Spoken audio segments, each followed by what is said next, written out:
Hello and welcome to the latest episode of the Online Warriors podcast. We're here in the month of May this time, and of course we'd like to wish all of you, may the 4th be with you. And actually, as you're listening to this will be releasing on the Revenge of the 6th. So we wish you a happy Revenge of the 6th as well. But in general, we're starting to enter the warmer months. Still stuck inside though. But I'm here as usual. I'm Illeagle 86, and I'm joined by my fantastic friends and compatriots, Nerdbomber and Techtic. Say hello to the folks at home. Hello, and happy Cinco de Mayo as well. Ew. Oh, right. Cinco de Mayo came between the 2 days that I mentioned. It's been a busy week. It has. In terms of And it fell holidays. on a Taco Tuesday. The best time to have a Cinco de Mayo. Right. Yeah, we're recording this on Cinco de Mayo, so happy Cinco de Mayo indeed. I know you guys ate tacos today. Not to out your personal business, but I saw pictures. I did not. I kind of missed the boat on that one. But in this household, every day can be Taco Tuesday, if you imagine, you know?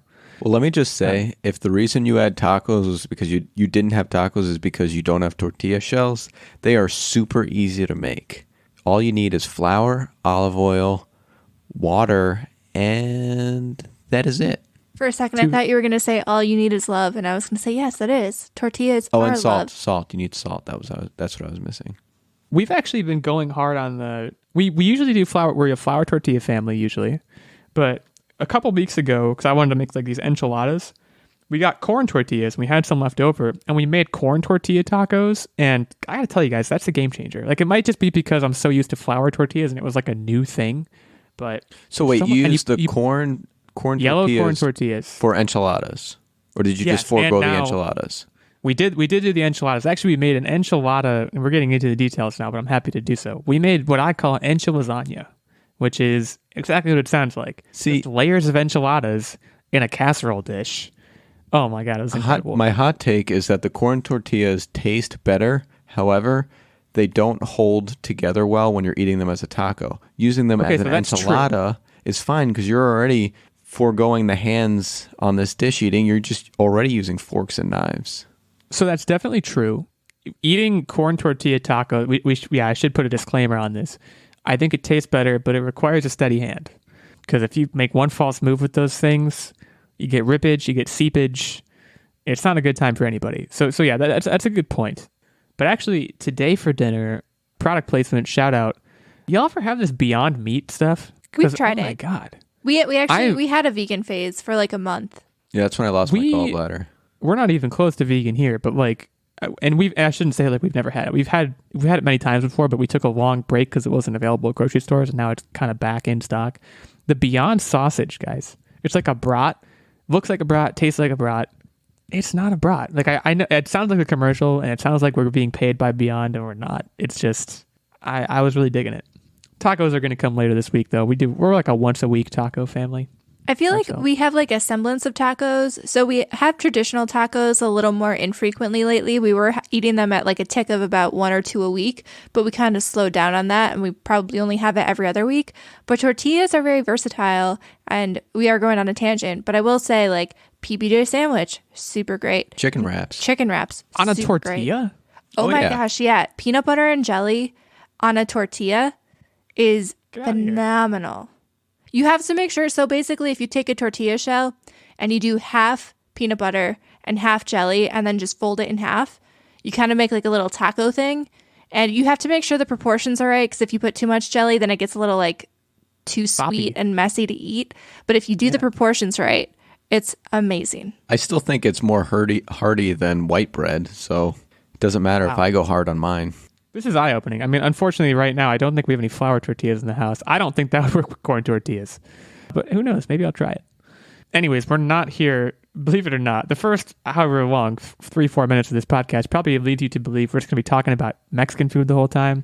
And we'll have to put that episode off for another day, because we're actually here to talk about a few different things. Of course, we have some Star Wars news to run down, given the holidays of the week that we've already mentioned.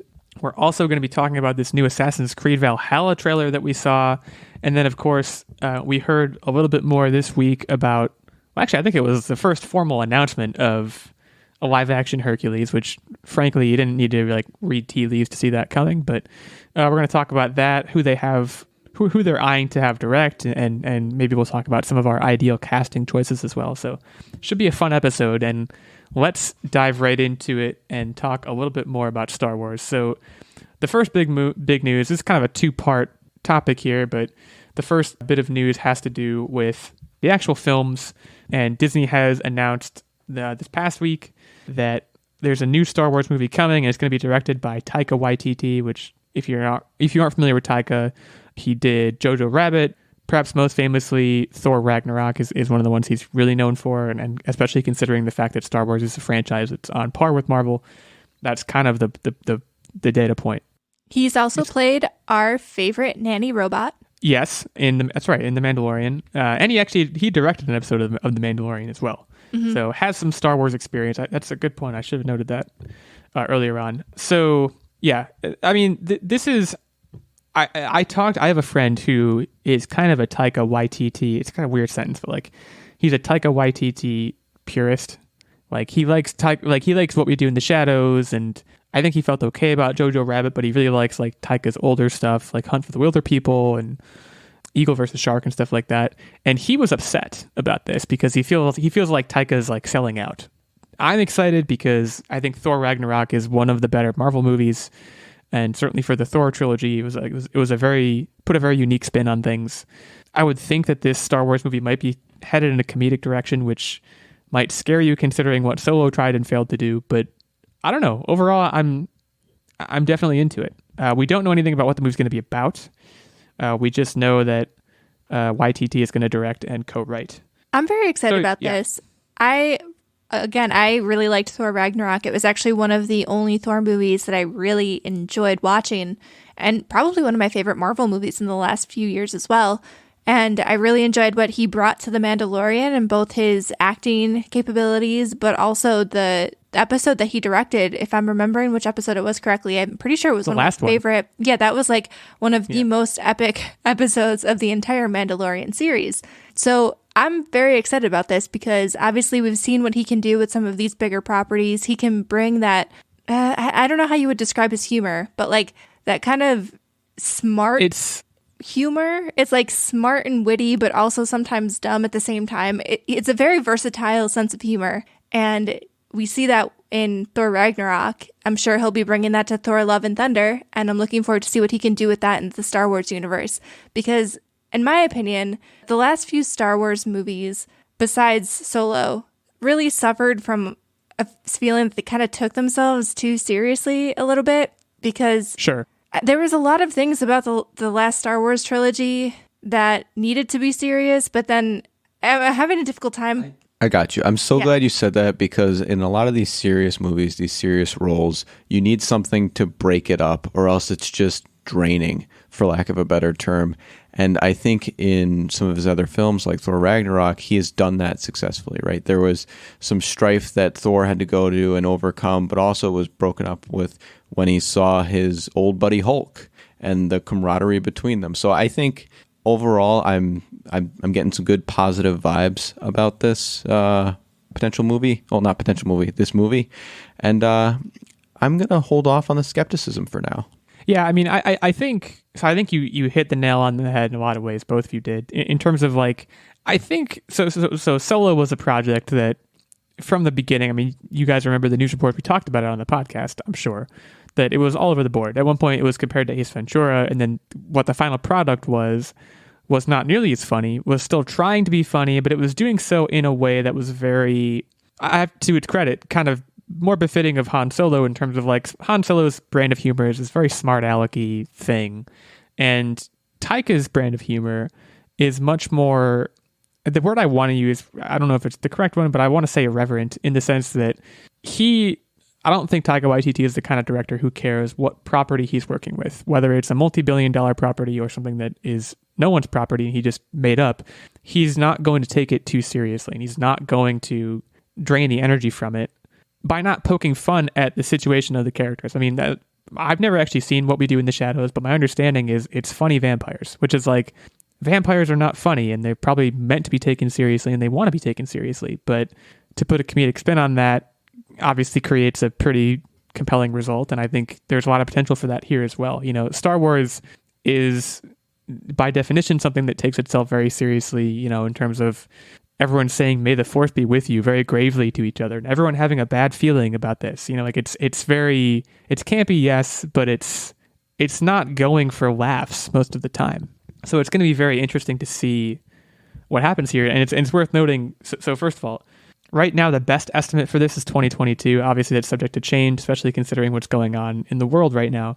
But it's also worth noting that Disney hasn't really said, you know, whether this is going to be the start of a trilogy or this another standalone project like Rogue One or Solo, and also, you know, if it's going to pertain to characters that we already know and love. So there's a lot that's not yet known, but it's definitely exciting. I mean, Star Wars has, to my mind, a bit of a checkered recent past in terms of directors that they've worked with. You know, I think Ron Howard came in and saved Solo, whereas I love Phil Lord and Chris Miller, but apparently they were taking it in the wrong direction. So that's your checkered past right there. But you also have Rian Johnson, who again I think is perfectly suited for projects that are not Star Wars, but it didn't work out with Star Wars.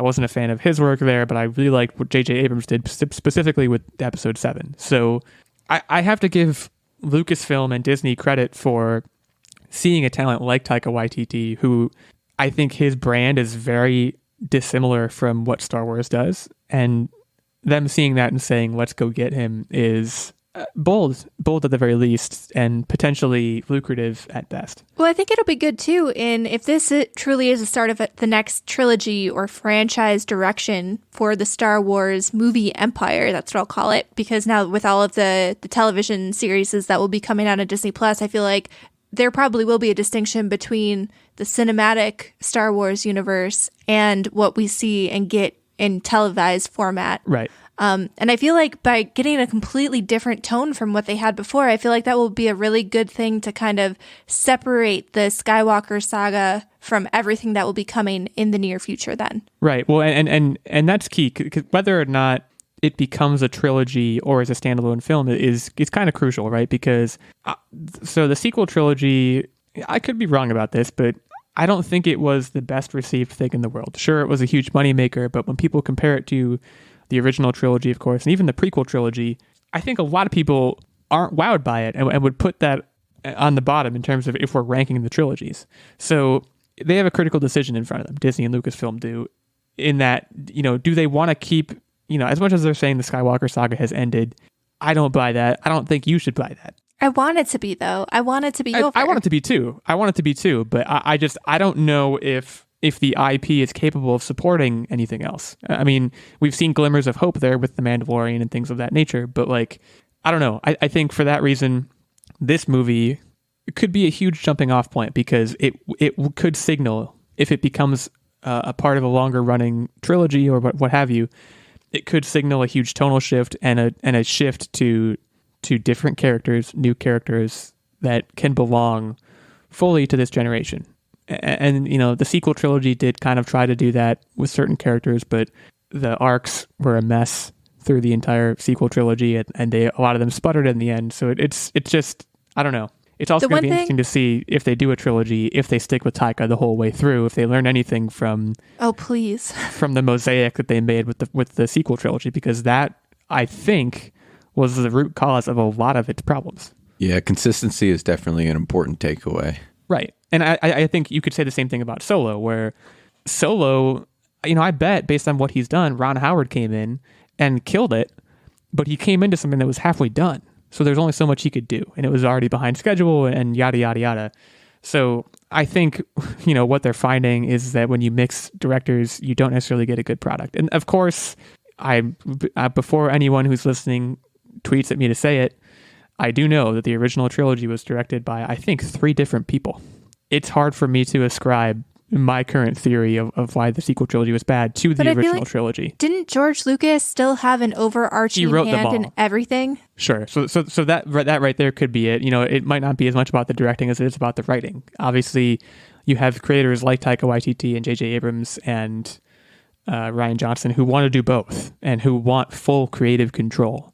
And if they want that, fine. But like, you know, I think with the original trilogy, there were a lot of all those directors were willing to let the story be the story, probably because they saw the potential in it, I would think. if anything, it would be good. Sorry. For them. No, it's fine. For anything, we're wrapping up. I know I'm talking a lot, but I think what would be good is if they wanted to do another trilogy, because I'm sure they will.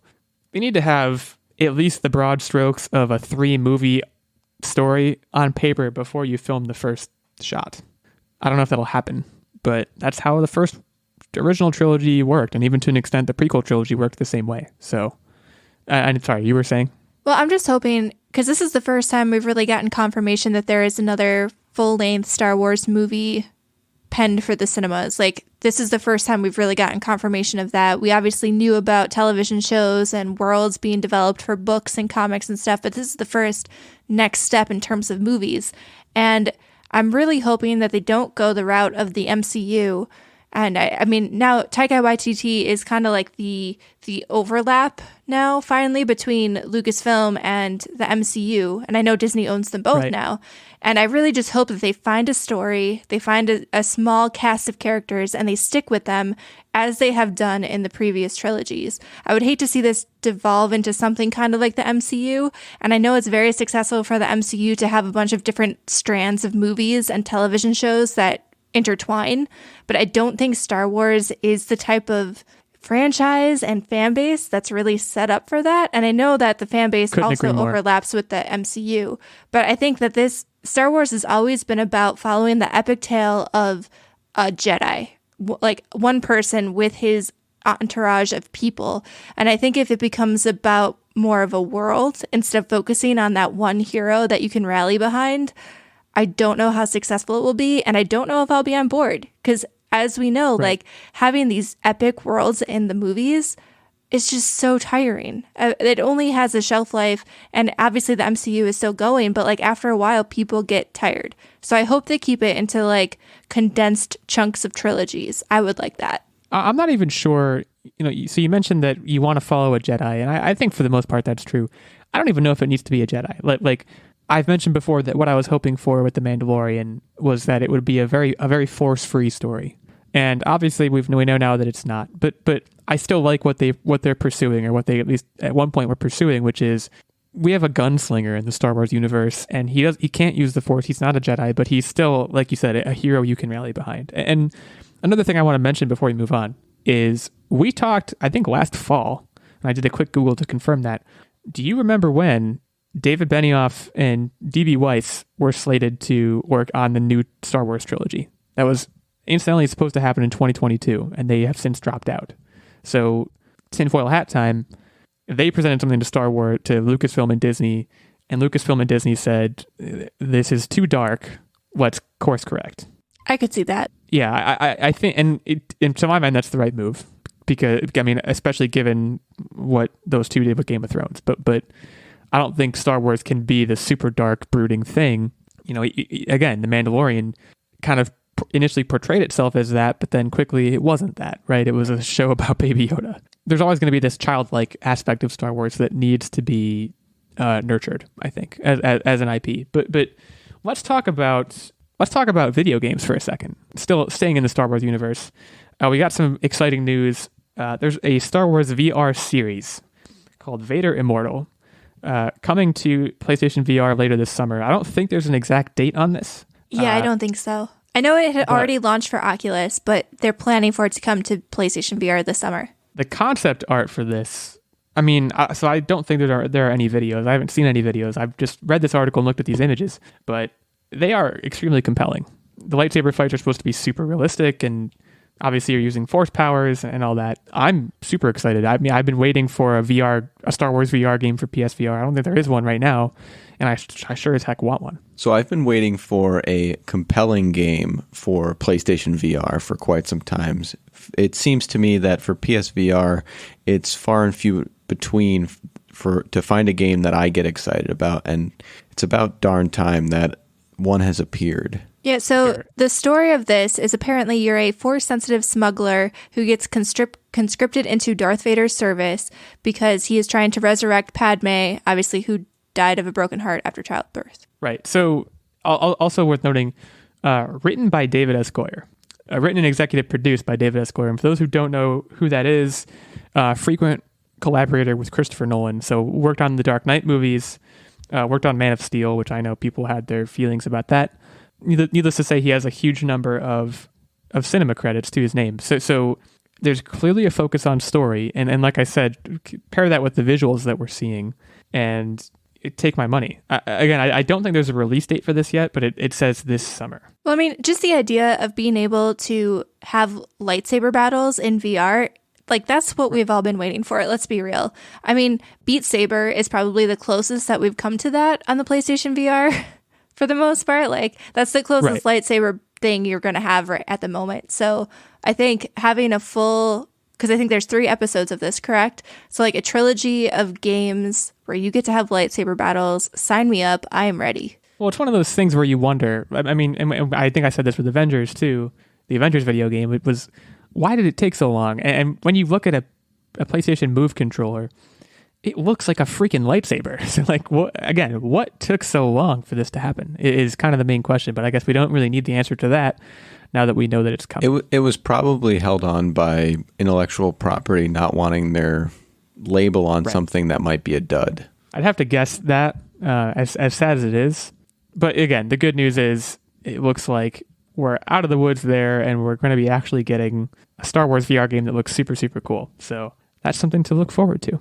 We're going to talk about Disney even more because our next topic is the Hercules remake. So again, as I said before, I don't think this is really news to anyone. You know, we've had Cinderella, we have Mulan coming very soon. What am I not thinking of? Beauty and the Beast, Lion King, if you count that as a live action, I guess you do. So Hercules was kind of one of the next ones in the hopper for this, and it has essentially been confirmed that it's coming. Tapping the producers, Disney has tapped the producers from The Lion King, Tron Legacy, and The Mandalorian to produce, and Jon Favreau's name is being mentioned as potentially directing, along with Joe and Anthony Russo, of course, of the Avengers, Endgame, and Infinity War and all that. So, you know, this is obviously huge news. Jon Favreau, I would think, would be the first choice, given that he, first of all, has done Marvel stuff with them, but also he's done The Jungle Book, he's done The Lion King, The Mandalorian. Clearly, Disney is a fan of his. Yeah, and he would be perfect to orchestrate the massive beast fights that are in that movie. I want to talk about, let's get into the nuts and bolts of the movie. I mean, I haven't watched Hercules in a long time. When I was a kid, this was one of my favorite VHS tapes that I owned. I still listen to Go the Distance sometimes. Me too. Because it's a freaking inspirational jam. I'm not going to apologize for it. But let's talk about casting. I mean, I think the casting, like what I see most in terms of castings that people want, they tend to concern the singing ladies. I can't think of their names in the movie. And, you know, there's obviously people who are saying Beyonce needs to be involved in that. And like Rihanna. I so disagree. You're anti-Beyonce. That's surprising to me. So my big thing is that Hercules is all about going from zero to hero. And one of the things that I loved about Aladdin was that the stars of the movie were not already well-known names. Like, right, but Aladdin didn't do very well.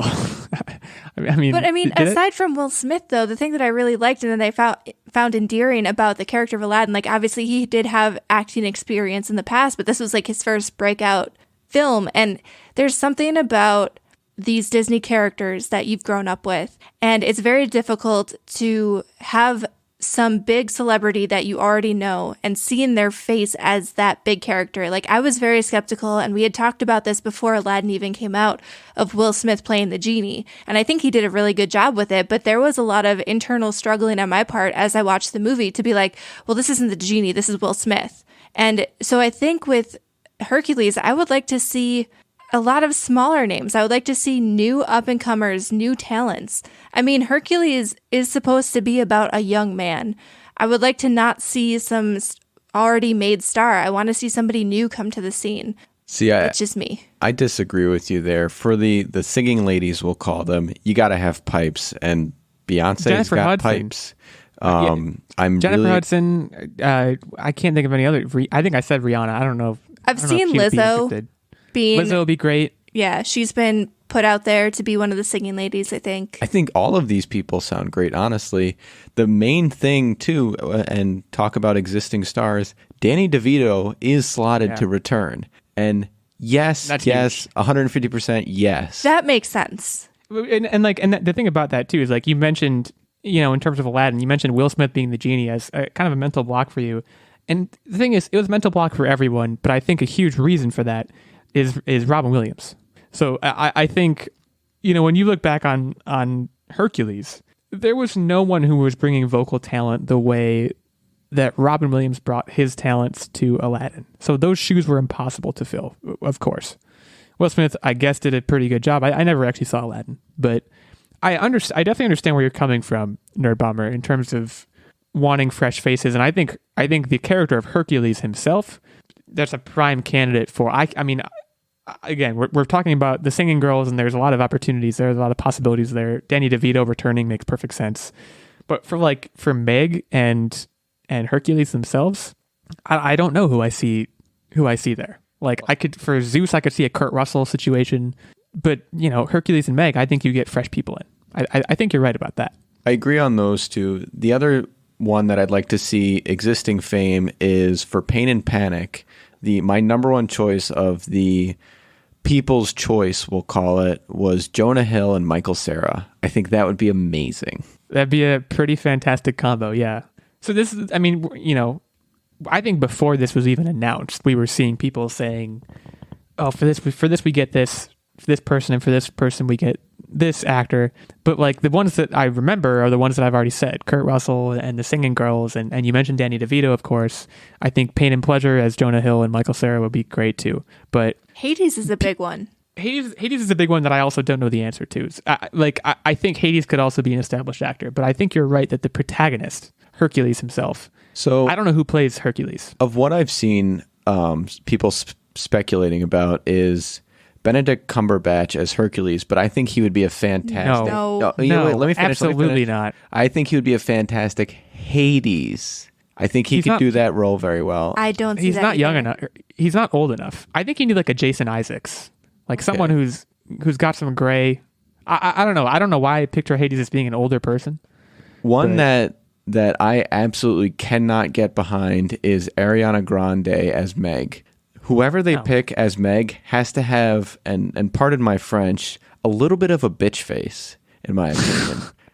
That's a very, very strange... because, she's standoffish, she's kind of rolls her eyes a lot, but she opens up in the end, and it has to be someone who can kind of do that. And who's Ashton Kutcher's wife, actually, now that I'm thinking about Mila it? Kunis. Mila Kunis, I think, could play off those facial expressions very well. But I think she's too old. Like, if you could go back in time and you could get younger Mila Kunis, but right now she's too old. She doesn't really age. Hercules is supposed to be about a young guy. Like, he's not old in the movies. Right. Well, what about Haley Steinfeld? I can get behind that. She was on Pitch Perfect. Yeah. Yeah. That was actually who I was thinking of as well, but I couldn't remember her name for the life of me. Anna Kendrick, maybe. No. I don't think that's right. Anna Kendrick is even, I think, a little bit too old for that role. Plus, her face just is too bubbly. She's a too bubbly face. She is very happy all the time. I'll grant you that. Like, I really think if they could discover somebody for this role, that would be their best bet. For at least Hercules and Meg, those are the two most iconic roles, I believe, in the entire movie. It really stinks. I'm too old. Yeah, aren't we all? Well, okay, so we want to know... It's time for our social medias shout out for the episode. We want to know what you guys think on the social medias. Who do you want to play these characters, including Hercules and Megara, but especially the surrounding cast as well, because it sounds like we think that they're more prime candidates for actual A-list power. So I am at OWLegal86. Sorry, got my Twitter handle wrong. At OWLegal86 on Twitter. We also have at OW Techtic and at OW Nerdbomber. We want to hear from you. Tell us what your dream casting choices for this movie are, whether you're a Disney fan or you're not, just based on conventional wisdom.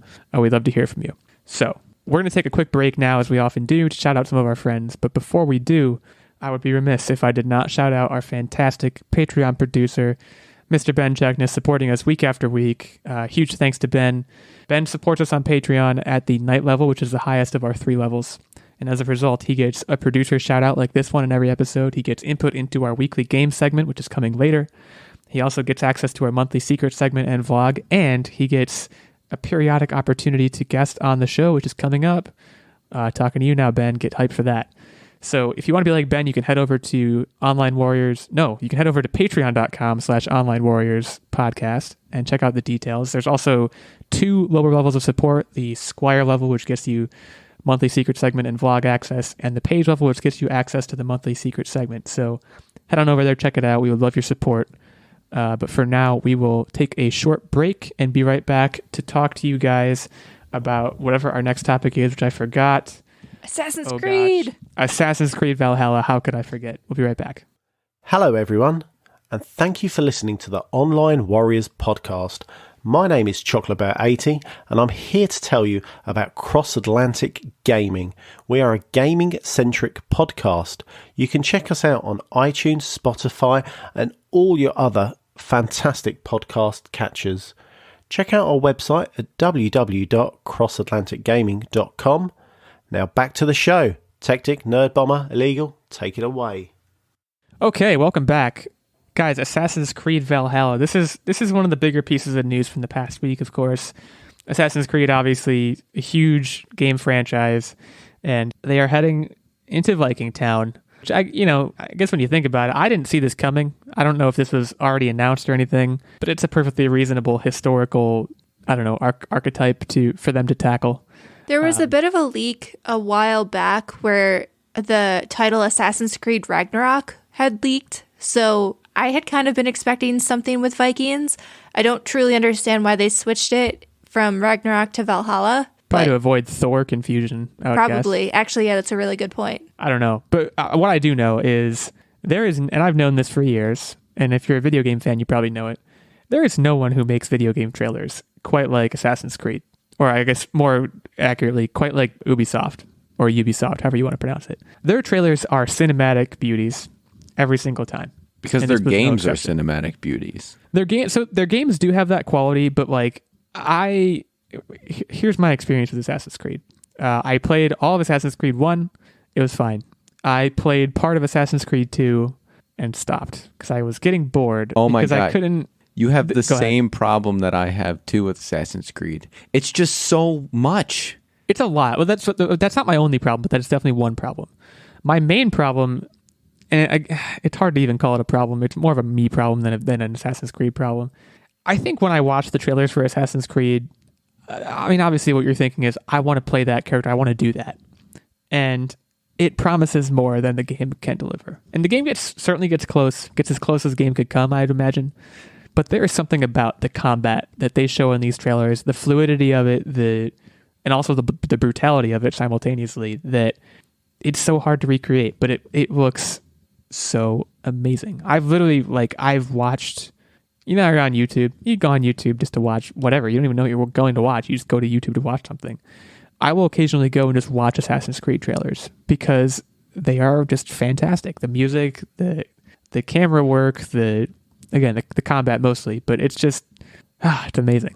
So for me, what I've found is in all of the Assassin's Creeds, and this is going to segue into this game that I've played, I never finish them because I get to a point, and maybe it's just because I'm terrible, where... Hey man, you're not terrible. I think you're a great guy. Unless I punch an enemy, then run, use stealth, get a good hit in them, run, use stealth, get another good hit, and I ain't taking them out because my character is just never strong enough to dodge each and every single hit and take them down. And so eventually it just becomes this daunting task to continue because the game just gets too hard for me. Well, I think part of that problem is the Ubisoft problem because there's so many side missions that I think they expect you to do, at least a lot of them. And up your skill tree, essentially. Right. And it's not... Just want to do the story. Yeah. They don't make it easy to just do a single linear path through the story anymore. Right. Which with Assassin's Creed 1, there weren't any side missions. All you did was go kill this guy. All right, you killed him. Good job. Go kill this next guy. And I think that's probably why I got through that one, is that it's very linear, it's very story-driven, and I'm sure it was demanding in its own ways, but it's not... It's not quite the same experience as with 2. They immediately just inundate you with you can get these outfits and do these things and make these inventions, go to Da Vinci's house, and I was like, oh my god, can I kill some people?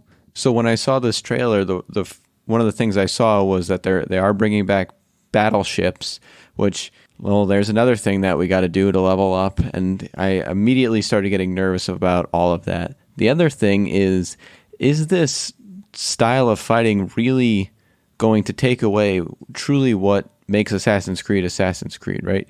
Because Vikings are not assassins. They're more in-your-face berserker style. Well, right. From what I've read, they're actually giving you a choice of how you want to approach the game.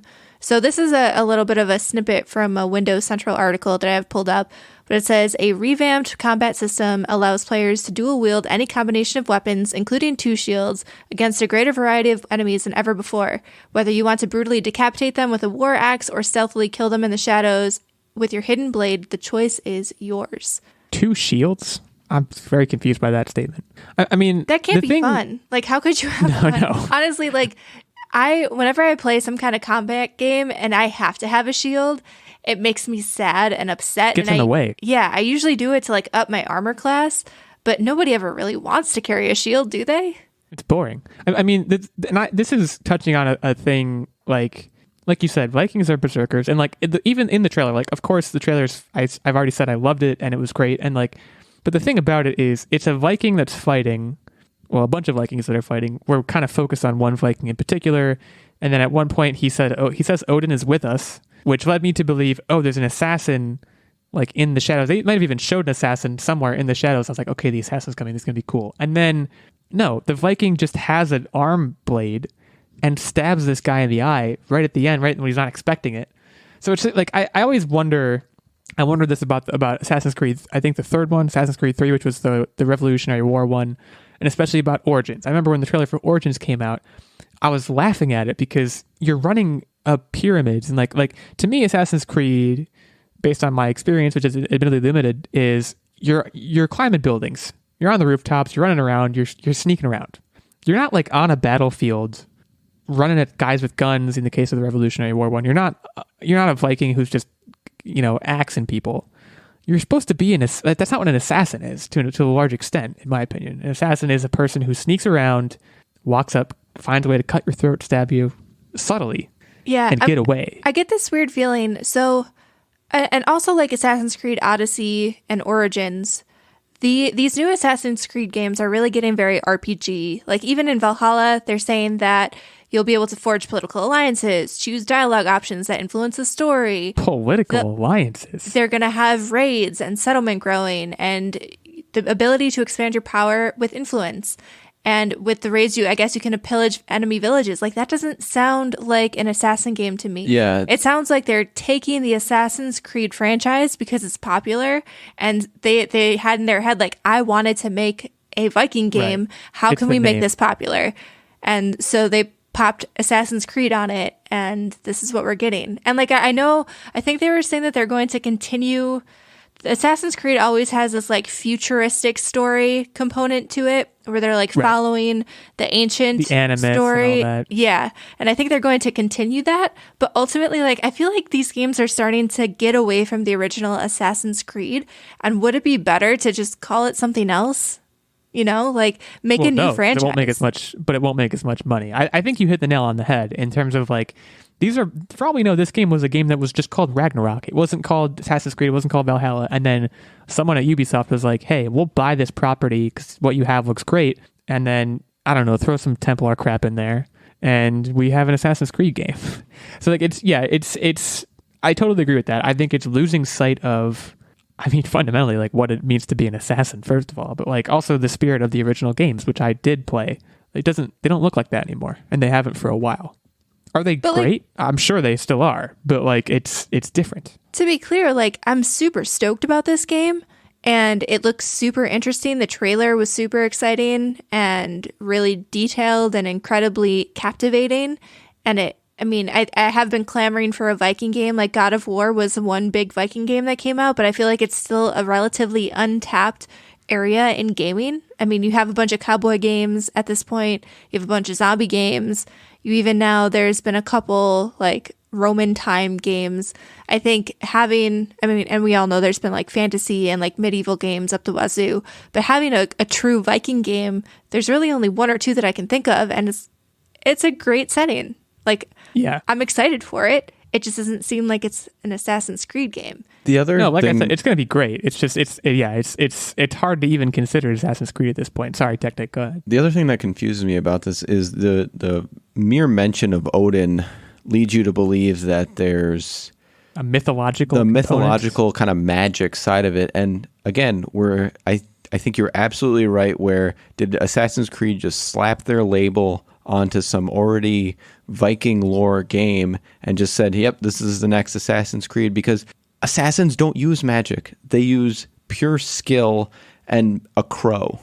And that's it. Right. That's a good point, because you look Or at the Falcon. other Assassin's Creed games up until I don't really remember Origins, and I know Tactic, you played Odyssey, so maybe you can help me out here. But at least in the original Assassin's Creed games, there was no magic.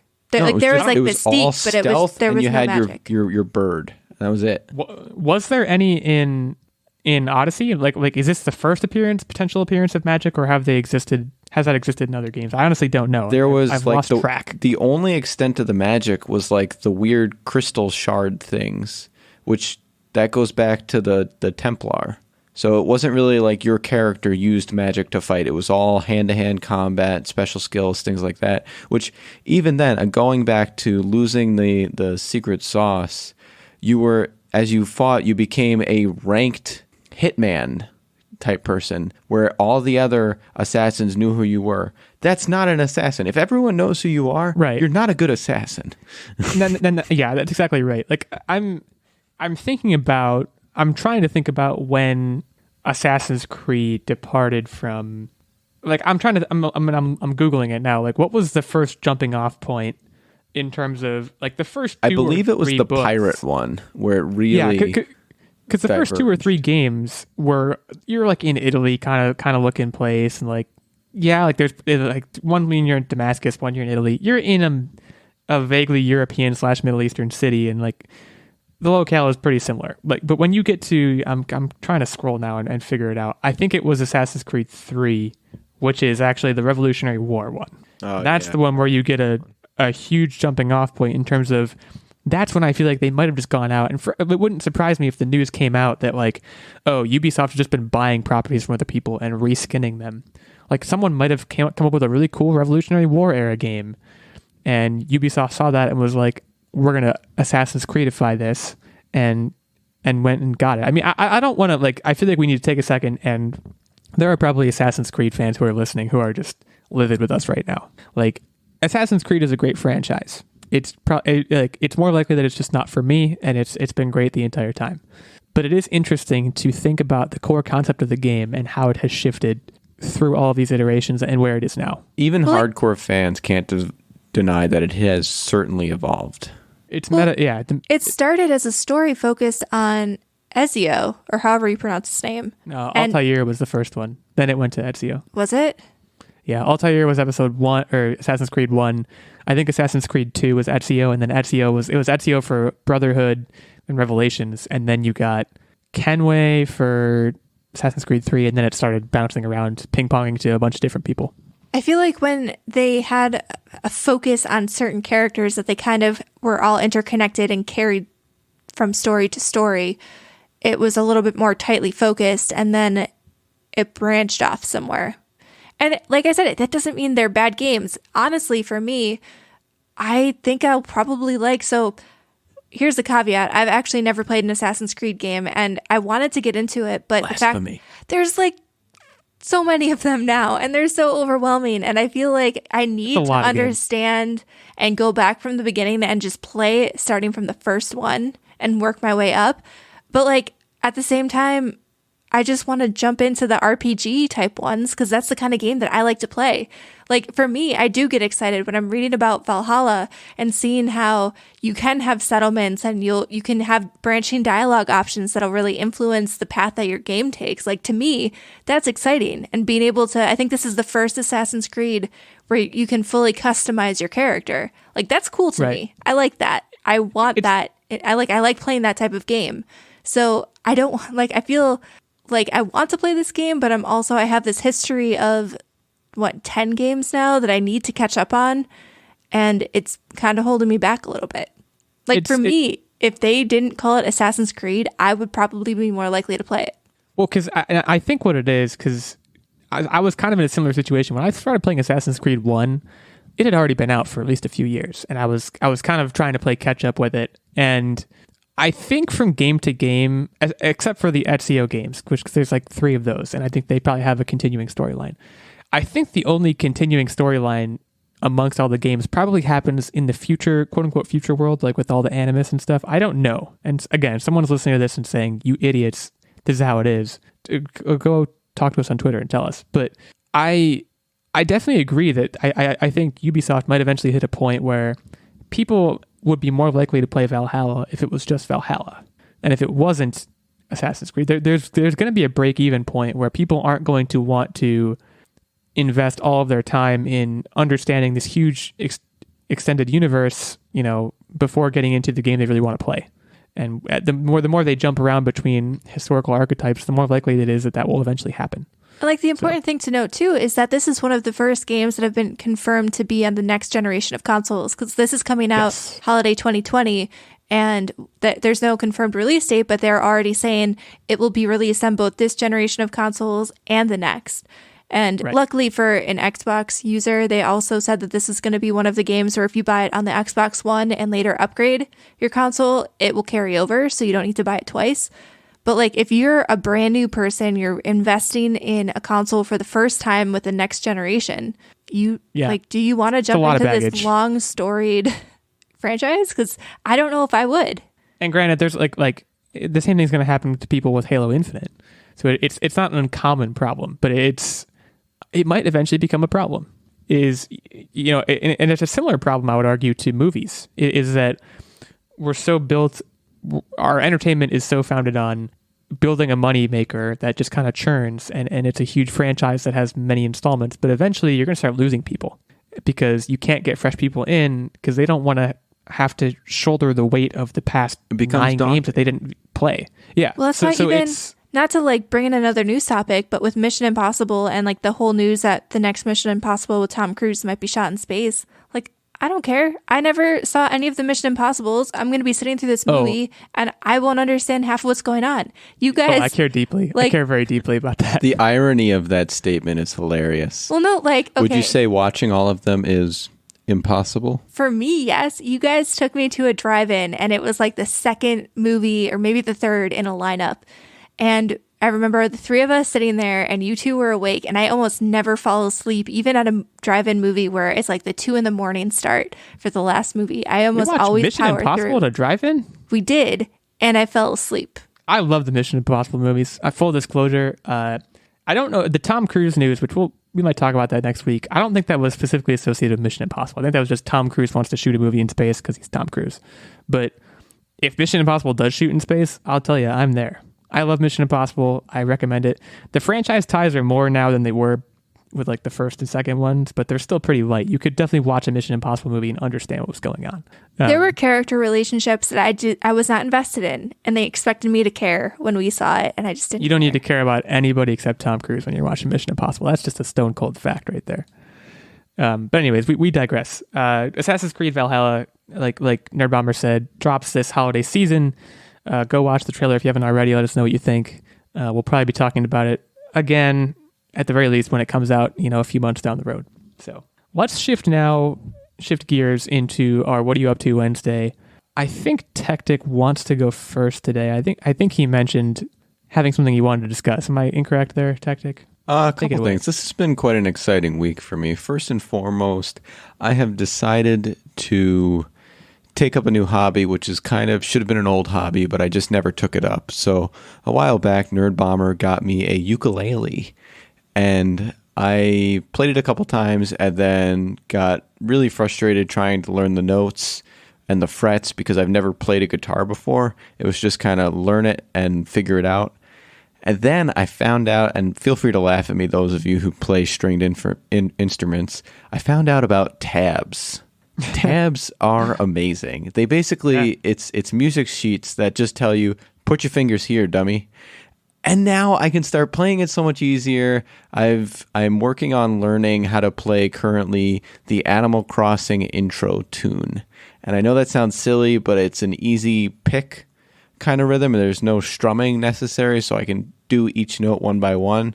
So again, easier for me to learn and pick up and have fun with it. So that's the first piece of what am I up to. And the other thing is we started watching a show on Amazon Prime called Upload. And at first I was a little kind of skeptical and uncomfortable with the concept, which is person dies, instead of just dying, they upload their consciousness into a virtual world where they can live out the rest of however long their data is available in this virtual world and never really die, kind of like a pay-as-you-go immortality. And I have to say, the show is quite good, and I do recommend it. So just so you guys know, it is from Greg Daniels, who was responsible for The Office and Parks and Recreation and also the upcoming Space Force show. So if you enjoyed those type of shows, that will probably play into whether or not you'll enjoy this type of show. This is a little bit more, I would say this is a little heavier than either of the shows It doesn't look mentioned. as funny. Yeah. But it's, if you like that kind of humor, I think you would like the humor in Upload. And it has Robbie Amell, who was in The Duff, and he was Firestorm in the Arrow and Flash universe on the CW. There you go. Greg Daniels, I'm sold. Yeah. Check it out. Nerdbomber, what do you have for us? So along the same vein, we pretty much powered through 2 seasons of really good television in this past week. We also watched on Apple TV Plus an Apple TV original called Home Before Dark. And this was actually a show based on not a totally real world story, but a real world girl. So essentially the story focuses on this 9-year-old little girl whose father is a homicide reporter in New York City. He loses his job and then moves back home to where he grew up, his hometown. And so she, after watching her father and his career, has a huge passion for reporting. In New York, she had her own little newsletter thing that she was distributing and really wanted to be a journalist. So she starts a new paper when they move back to his hometown, and she actually ends up uncovering a cold case that has been plaguing the town and her father, and that everyone's kind of been covering up for the last 20 years or so. And so the actual cold case part is a little bit different than what happened in real life, but overall it's got a great cast. The story was super engaging. A lot of the episodes ended on kind of cliffhangers so that you were always compelled to watch the next episode. And it was just a really mysterious, good story. I really liked it. It was really well done too. The production value of the show was great, as actually all of the Apple TV Plus shows that we've watched so far have had great production value. It literally keeps you guessing till the end. So if you Sounds think interesting to you me. are clever, think again. I always think I'm clever, so it sounds like I should check it out. Maybe be wrong. Yeah. On my end, I really have one update because it's been taking up a lot of my time. Guys, Luigi's Mansion 3, it's fantastic. If you own a Switch, if you're lucky enough to own a Switch, and you haven't played Luigi's Mansion 3, it's a solid 9 out of 10, maybe 10 out of 10 so far. It's scratching all the right itches. I missed Nintendo platformers, man. They really know how to do it. Having a blast. Also have played. I only own 2 games for my Switch, which is pretty much brand new.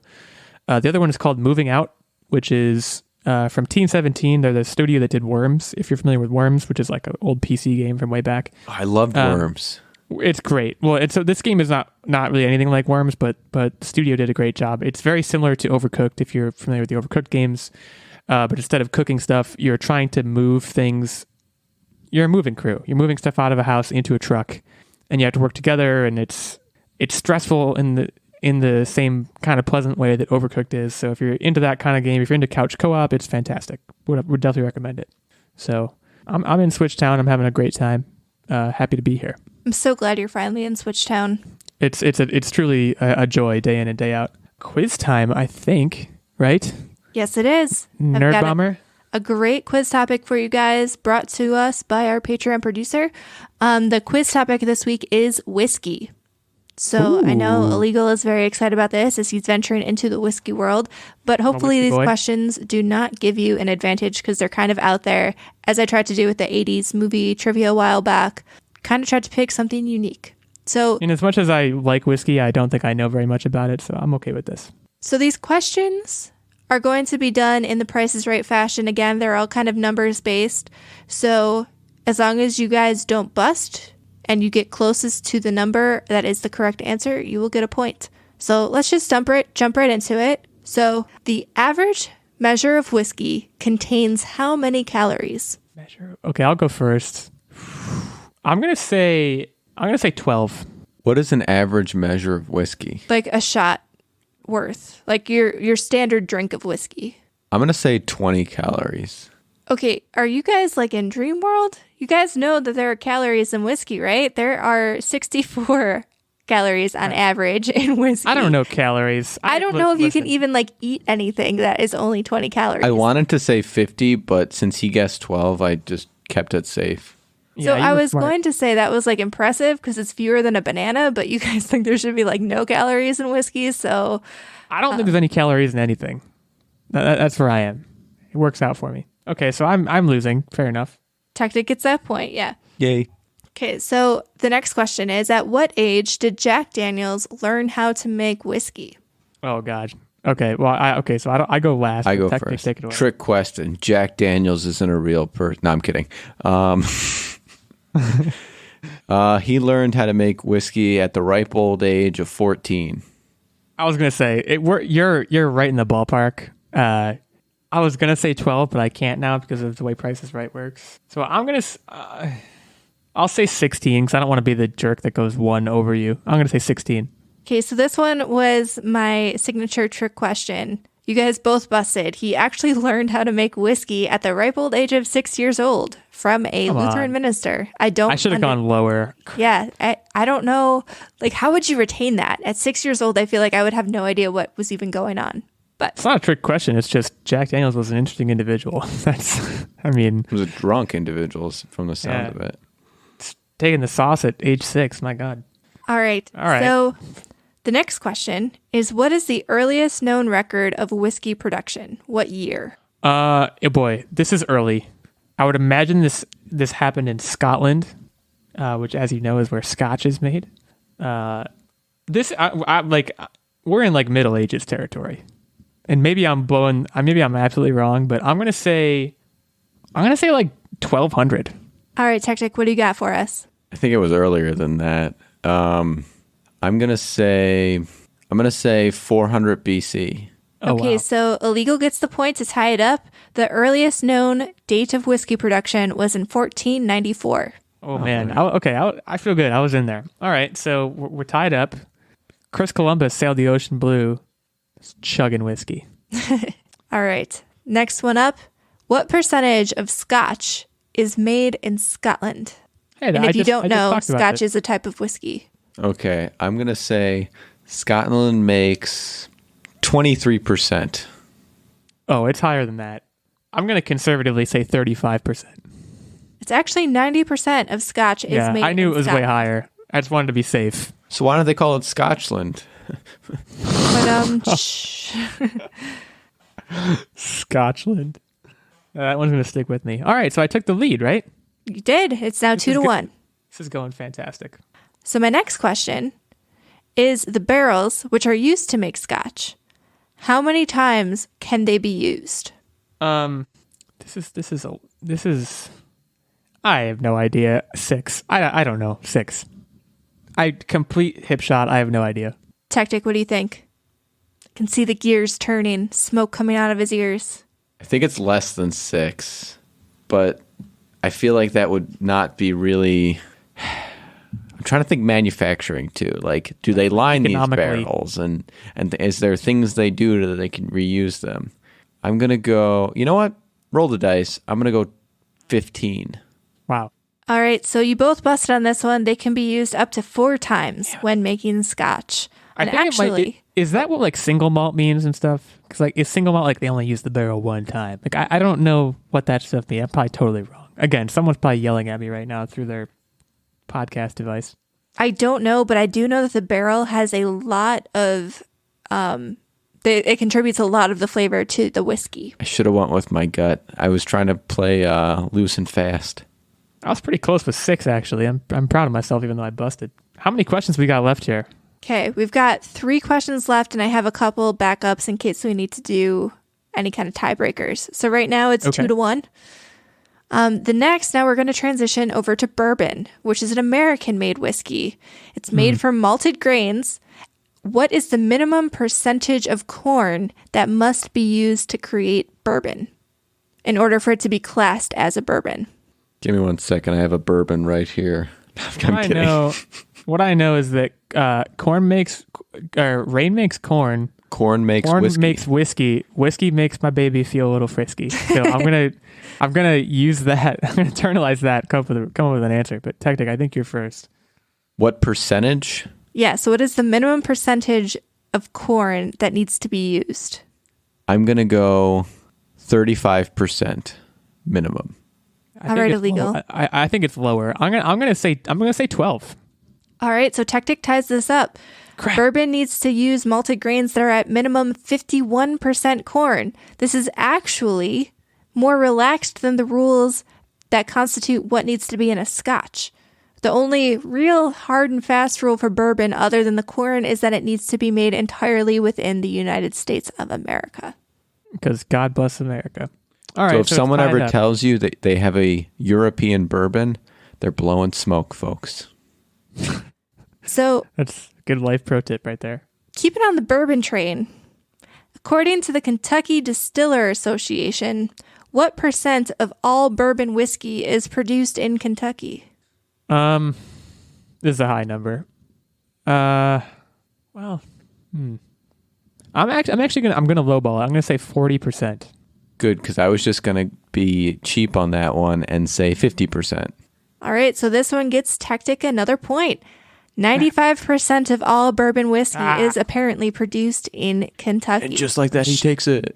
I should have gone with my gut. My whiskey gut. All right, so now I have to get this last one right to tie it to force the tiebreaker. Yep. Frick. Okay, so for the final question, after Prohibition ended, James Beam got his distillery up and running in how many days? Whiskey's going to be so disappointed in me if I don't pull this out. Well, Techtic, you're first. He started distilling in 1795, and I'm going to guess that just know that? I have a bottle right next to me. I'm going to guess that it took him, because you said days, 26 days. All right, Illeagle, what do you think? So this is, in the beginning, there was nothing, and then God said, let there be light, and then blah, blah, blah, 7 days. It took him 7 days. It took him 1 week. 7 days. All right, so Techtic gets this one. You guys were both very far off, though. It took him 120 days to get his distillery back up and running. All you need is a week. Come on. It's fine. You had all the stuff there. Crap on a stick. So Techtic, though, he breaks his losing streak. He finally wins. Yeah, it's been with weeks. A score of 4-2. So he will be to Techtic. The trivia champion for the week, and he will be able to host next week's trivia. Wow. Well, my sincerest apologies to whiskey, just as an institution. I still love you, but I clearly didn't show up for this one. You all did show up to listen, though, so we thank you for that. We really do enjoy doing this. We enjoy having people listen, so we thank you. If you liked what you heard, or even if you didn't, you can head over to Apple Podcasts to leave us a review. And again, if you want, you can hit us up on the social medias at OWLegal86, at OWTechtic, at OWNerdbomber. We'd love to chat with you. And in the meantime, happy Revenge of the 6th, and we'll talk at you all next week. Adios. Bye.